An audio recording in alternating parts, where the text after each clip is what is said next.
కాదండి ఇప్పుడు ఆ వయసులో ఉన్న పిల్లలు అమ్మాయిలకు లైన్ వేయడాలు బీట్ వేయడాలు ఇలా చాలా పనులు ఉంటాయి. మీరు అట్లా అడ్డం ఉంటే ఎట్లా? మా వాడు అవన్నీ లేకుండా చేశా నేను. ఎందుకంటే మనం తిరిగేది డివోషనల్ మార్గంలో కదా, ఓకే. మనల్ని ఎక్కడో ఊహించుకుంటారు. అవును నిజం. ఆ ఊహకి తగ్గకూడదు. Okay okay. కొన్ని పొందాలంటే కొన్ని వదులుకోవాలి. అది ఆ ఫిలాసఫీతోనే బతుకుతున్నాం మేము. బా సో మొత్తం రాముడు లాంటి కొడుకుని అన్నారు. అసలు రాముడు అయ్యప్ప స్వామి అందరు కలగలిసి పుట్టారు అనుకుంటా నేను. అవునా? నిజమండి. ఈ రోజుల్లో కుర్రోళ్ళు ఎవరండి అట్టుండే అంటున్నా. నాన్నతో తిరిగి కుర్రోళ్ళు ఎవరు అసలు? ఎవరు ఎప్పుడెప్పుడు ఇంట్లోంచి పారిపోదామా అని చూస్తారు. 10th అవునవును, బయట హాస్టల్లో ఉందామా, వేరే ఊరికి వెళ్ళిపోదామా అని చూస్తారు తప్ప అవునండి. నాన్నతో తిరిగే కొడుకు first time. Nice, very good very good. So ఎట్లా ఉంది సార్ స్పందన? అంటే సరే మ్యూజిక్ ఎట్లా, మ్యూజిక్ ఎవరు ఇచ్చారు ఏంటి? ఈ మ్యూజిక్ బాపట్లలో ఉంటాడు సార్ ఇతను, పవన్ శ్రీ ఫస్ట్ ప్లేట్ అని. ఓకే. నాకు మన ఈ పాట చేయకముందు 4-5 నెలల ముందు పరిచయం. మేము మాల్లో ఉన్నప్పుడు గుడికి వెళ్తే అక్కడ అతను కూడా భజన పాట పాడుతున్నాడు. ఎందుకంటే స్వాములకి ఆ 41 రోజుల పాటు భిక్ష కార్యక్రమం అని టిఫిన్లో ఏర్పాటు చేస్తారు. అందులో వాళ్ళ నాన్నగారు ఉంటారనమాట. అలాగా వాళ్ళ నాన్న దగ్గరకు వచ్చి ఆ పూజ కాడ పాడేటప్పుడు చూసే నేను బాగా పాడేవు స్వామి అని చెప్పా. తర్వాత ఇలా నేను మ్యూజిక్ కూడా చేస్తాను ఇలా అని చెప్పి అతను పాడిన పాటలు అట్లా చూపించాడు అనమాట. Okay okay. సరే ఓకే, నేను కూడా ఎప్పటి నుంచో నాన్నగారికి పాట చేద్దాం అనుకుంటున్నా కదా, మనకు దూరం ఎందుకు, ఇతను దగ్గర ఉన్నాడు కదా, ఇతని చేత చూద్దామని చెప్పి ఇక అలా అలా చేసుకుందాం అని చెప్పి ఒక అయ్యప్ప స్వామి పాట తీసుకెళ్ళి చిన్న బిట్ వరకు అది ఇది చేయించా. తర్వాత ఇక అతనికి కుదరలా. ఈ లోపు శ్రీరామనవమి రావటం, ఇక ఫస్ట్ పాట ఇదే చేయించడం, ఇదే పాడటం అలా జరిగిపోయింది. ఈ ఎదుకుల వంశైనా కూడా అతను చేసిందే. మా ఛానల్లో 2 సాంగ్స్ బయట చేయించాం, 2 సాంగ్స్ అతను చేశారు. ఇక మిగతాయన్నీ మనం అన్ని డబ్బులు పెట్టి బయట సాంగ్ చేయించుకోలేక మన ఆర్కెస్ట్రాలో కీబోర్డ్ ప్లేయర్ ఆర్యమండ్ నుంచి వస్తాడు, వల్లూరు శ్రీనివాస్ అని కీబోర్డ్ ప్లేయర్. అతను పెట్టుకొని ఆ పాటలన్నీ నేను ఇంట్లోనే చేసుకున్నాను. నేను గూగుల్లో నేర్చుకుని ఇక వీళ్ళందరితో పెట్టుకుంటే మనకి చేయించలేము, మనం కుదరదు, వచ్చిన వాటికి చేద్దాంలే అని చెప్పి ట్రై చేసాము. ఒక దసరాకి ఒక 6-7 పాటలు 8 పాటలు ఆల్బమ్ చేసాము. అన్ని బాగా బ్లాక్ బస్టర్. ఒక సాంగ్ 1 million క్రాస్ అయింది, ఒక సాంగ్ 7 lakhs 6 lakhs, 2-4 lakhs.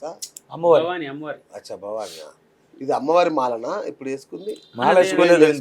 ఆ టవలో మా అమ్మగారికి ఎక్కువ సెంటిమెంట్ అండి. ఆమె ఎక్కువ దుర్గమ్మను పూజించింది మా అమ్మగారు. అదే ఎక్కువ దుర్గా. ఎక్కడికి వెళ్ళినా ఎర్రటవలో ప్రోగ్రామ్కి వెళ్ళేటప్పుడు కూడా నేను శబరిమల వెళ్తున్నా సరే నీ మెడలో ఎర్రకండ ఉండాలని చెప్పి అయ్యప్ప మాల వేసుకున్నా ప్రోగ్రామ్కి వెళ్ళినా ఆయన మెడలో మాత్రం ఎర్రటవలు ఉండాలి. దానికి సెంటిమెంట్ అనమాట, అమ్మవారి సెంటిమెంట్. ఎర్రటవలు ఉండాలి. మనం ఏడన్నా ఎక్కడికైనా ప్రోగ్రామ్కి వెళ్ళని ఊరు వెళ్ళని దేవుడి దగ్గర ఒక నిమ్మకాయ తీసుకొచ్చి అవి మాత్రం ఇస్తుంది. మళ్ళీ మేము ప్రోగ్రామ్ నుంచి ఇంటికి వచ్చేదాకా మేలుకునే ఉంటాం, తెల్లవారుజాము దాకా కూడా. దిష్టి తీసి లోపలికి తీసుకెళ్ళి దిష్టి తీసే ఊరు వెళ్ళి ప్రోగ్రామ్కి వెళ్ళి ఎక్కడికి వెళ్ళి ఇంట్లోకి వెళ్ళేటప్పుడు దిష్టి తీసి తీసుకెళ్ళి. మా అమ్మగారు కూడా 20 సంవత్సరాల నుంచి పైనే వేసుకుంటున్నారు, భవాని మాల వేసుకుంటారు.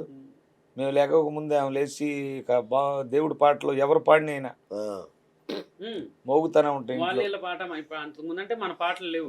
ఇప్పుడు మన పాటలు వచ్చినా సరే ఏ పాట బాగుంటే ఆ పాటలు పెట్టుకొని ఏ వారానికి ఆ వారం.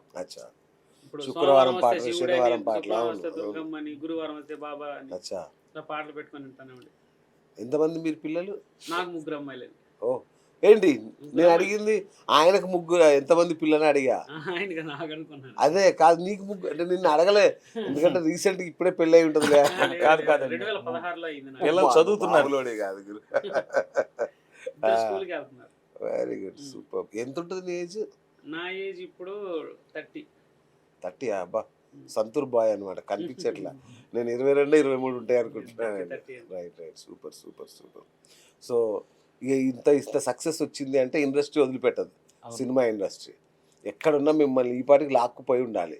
సో ఎవరెవరు లాక్కుపోయారు, ఏమేం చేశారు? ఇప్పుడు ఇండస్ట్రీ అంటే మొన్న నాకు ఈ పాట హిట్ అయిన తర్వాత హైదరాబాదు 2-3 సార్లు వచ్చానండి. వచ్చిన తర్వాత కొన్ని ఛానల్లో ఇంటర్వ్యూ ఇచ్చా. ఓకే. ఆ తర్వాత ఒకరోజు కాల్ వచ్చింది, నాగబాబు గారు హైదరాబాద్ రమ్మన్నారు, ఎన్ మీడియాలో ఇంటర్వ్యూ ఇవ్వాలని చెప్పగానే సరేనండి వస్తానండి అని చెప్పాను. సరే ఖాళీ చూసుకుని వచ్చాం.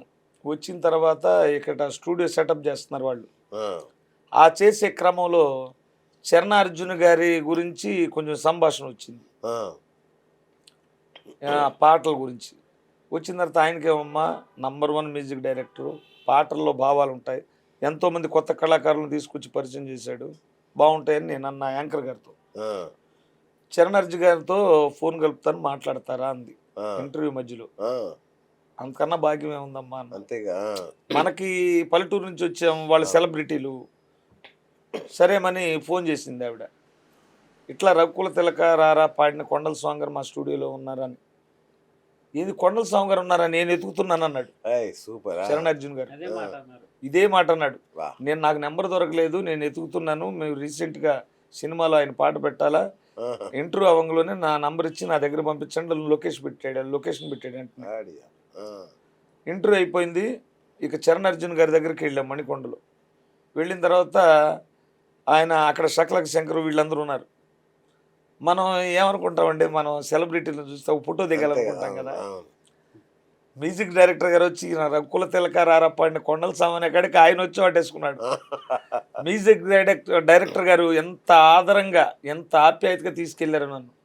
అప్పుడప్పుడు డైరెక్టర్ని, మ్యూజిక్ డైరెక్టర్ని, నిర్మాతని ఆ, పిలిపించి ఈయన మన మూవీలో వినాయకుడు పాట పాడుతున్నాడు అని అడిగాడు. ఆయ్. వాళ్ళు కూడా మీ పాట మేము వింటామండి, అభిమానులు చాలాసార్లు విన్నామన్నారు.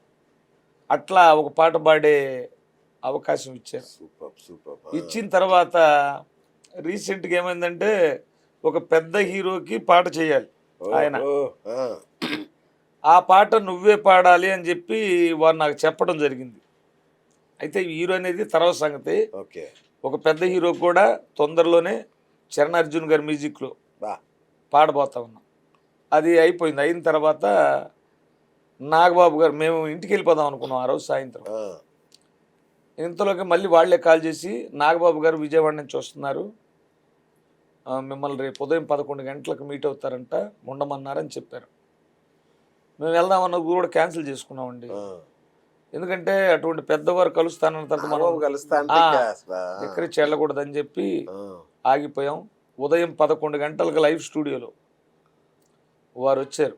వచ్చిన తర్వాత మాతో 1.5 సేపు మాట్లాడారు, బా. కూర్చోబెట్టుకొని. సేమ్ ఇలాగే మనం ఇట్లా కూర్చున్నట్టు మాట్లాడారు. మాట్లాడి, అయ్యా మీలాంటి గాయకులకి ప్రోత్సాహం ఉండాలా, మీకున్నా లేకపోయినా మీరు పాటలు, మీ బాబు లిరిక్స్ రాస్తారంటున్నావు కదా, ఈయన మంచి ట్యూన్లు కంపోజ్ చేసి తీసుకురండి, అవసరమైతే నేను చేయిస్తానన్నాడు. దాన్ని ఒక ఆల్బమ్ లాగా సార్ గారే స్పాన్సర్ చేసి చేపిస్తానన్నారు. ఆ, తర్వాత 10,000 రూపాయలు గిఫ్ట్గా ఇచ్చారు. ఆ, నీ సాంగ్కి నాకు నచ్చిస్తున్నానని చెప్పి ఇచ్చారు. తర్వాత నేను ఒక రిక్వెస్ట్ చేశా, అది ఎందుకంటే మా మిస్సెస్కి నా పెళ్ళైన దగ్గర నుంచి కూడా చిరంజీవి గారు అంటే బాగా ఇష్టం ఆవిడకి. అంతే కదా. నేను ఒక రిక్వెస్ట్ అడిగా, ఏమంటే 50 ఏళ్ళు దాటిపోయి ఆమె ఎన్నో ఒడిదుడుకులు పడతా నా దగ్గర ఇంతవరకు జీవితాన్ని గడిపింది, ఆమెకు ఆయన అంటే ఆ టీవీలో వచ్చినప్పుడు అసలు ఆమెను ఆపలేము, ఆ, మా అన్నయ్య అంటదనమాట. ఒక్కసారి చిరంజీవి గారితో ఒక్క ఫోటో చాలు సార్ అంటే నేను చెప్తానని చెప్పి చేశారు. త్వరలోనే ఆహా. కల్పిస్తానని చెప్పారు. ఉన్నప్పుడు అక్కడికి మీ ఫ్యామిలీ వెళ్ళి కలిసి ఏర్పాటు చేస్తానన్నారు. ఇవన్నీ అయిన తర్వాత మళ్ళీ నాగబాబు గారు చరణార్జున్ గారికి కూడా ఫోన్ చేశారంట. ఆ, మళ్ళీ ఈ మూవీలో అవకాశం ఇచ్చినట్టు మొత్తం మళ్ళీ తర్వాత రిపీట్గా మళ్ళీ ఛానల్లో ఇంటర్వ్యూ చేశారు. ఆ, ఇక తర్వాత నాకున్న పరిధిలో సార్ అన్ని ఛానళ్ళకి ఇంటర్వ్యూ ఇస్తున్నా. అవును. ఎందుకంటే లేదు. సోషల్ మీడియా ప్లాట్ఫామ్స్ ఉంటేనే ఎవరైనా పైకి రాగలుగుతారు, అంతే కదా. కిందికి కూడా పోగలుగుతారు అనుకోండి. తప్పు చేస్తే ఆ తప్పు చేసిన అహం తలకెక్కిన. అది. ఎందుకంటే నేను మొదటి నుంచి కూడా నా ధర్మాన్ని నేను పాటించుకుంటూ వచ్చా. అవును, అవును, ఆ ధర్మం నన్ను కాపాడిద్దని ఒక విశ్వాసం. అవును. నాకంటే బాగా పాడేవాళ్ళు గాన కోవిదులు, ఒక సముద్రం లాంటిది సంగీతం సాహిత్యం, నిజం, నిజం. మహానుభావులు ఉన్నారు. నాకే ఎందుకు ఈ పేరు రావాలని ఉంది, భగవంతు సంకల్పం తోడై. Correct, correct. అటువంటిది నా ఎదుగుదలలో ఈ మీడియాలు కూడా తోడ్పడుతున్నాయి. అందరు సబ్స్క్రైబర్స్ నన్ను చూడగలుగుతున్నారు. అంతకుముందు పాటే వినగలిగారు, అంతే కదా. ఇప్పుడు నన్ను కూడా చూడగలుగుతున్నారు. ఆ చూపించే భాగ్యం వీళ్ళందరి వల్ల వచ్చింది. కాబట్టి వాళ్ళకు కూడా నా ధన్యవాదాలు. ఎందుకంటే వీలైనంత వరకు అది చిన్న మీడియానా పెద్ద మీడియా ఇదేం లేదండి, నాకు శక్తి ఉన్నంత వరకు సహకరించిన వద్దకు వెళ్తానే ఉంటా. ఉమ్, మళ్ళీ వెళ్ళినా మళ్ళీ వస్తా, ఉమ్. మిగిలిపోయినా కూడా ఇవ్వటమే. అంతే, నో అనేది లేదు, నో ఆగేది లేదు. అనకూడదంటే నువ్వు ఎందుకంటావు ఇప్పుడు అంతే కదా, అవును. మనకి ఇంత ఇమేజ్ ఇచ్చిన వాళ్ళని మనం పోగొట్టుకోకూడదుగా.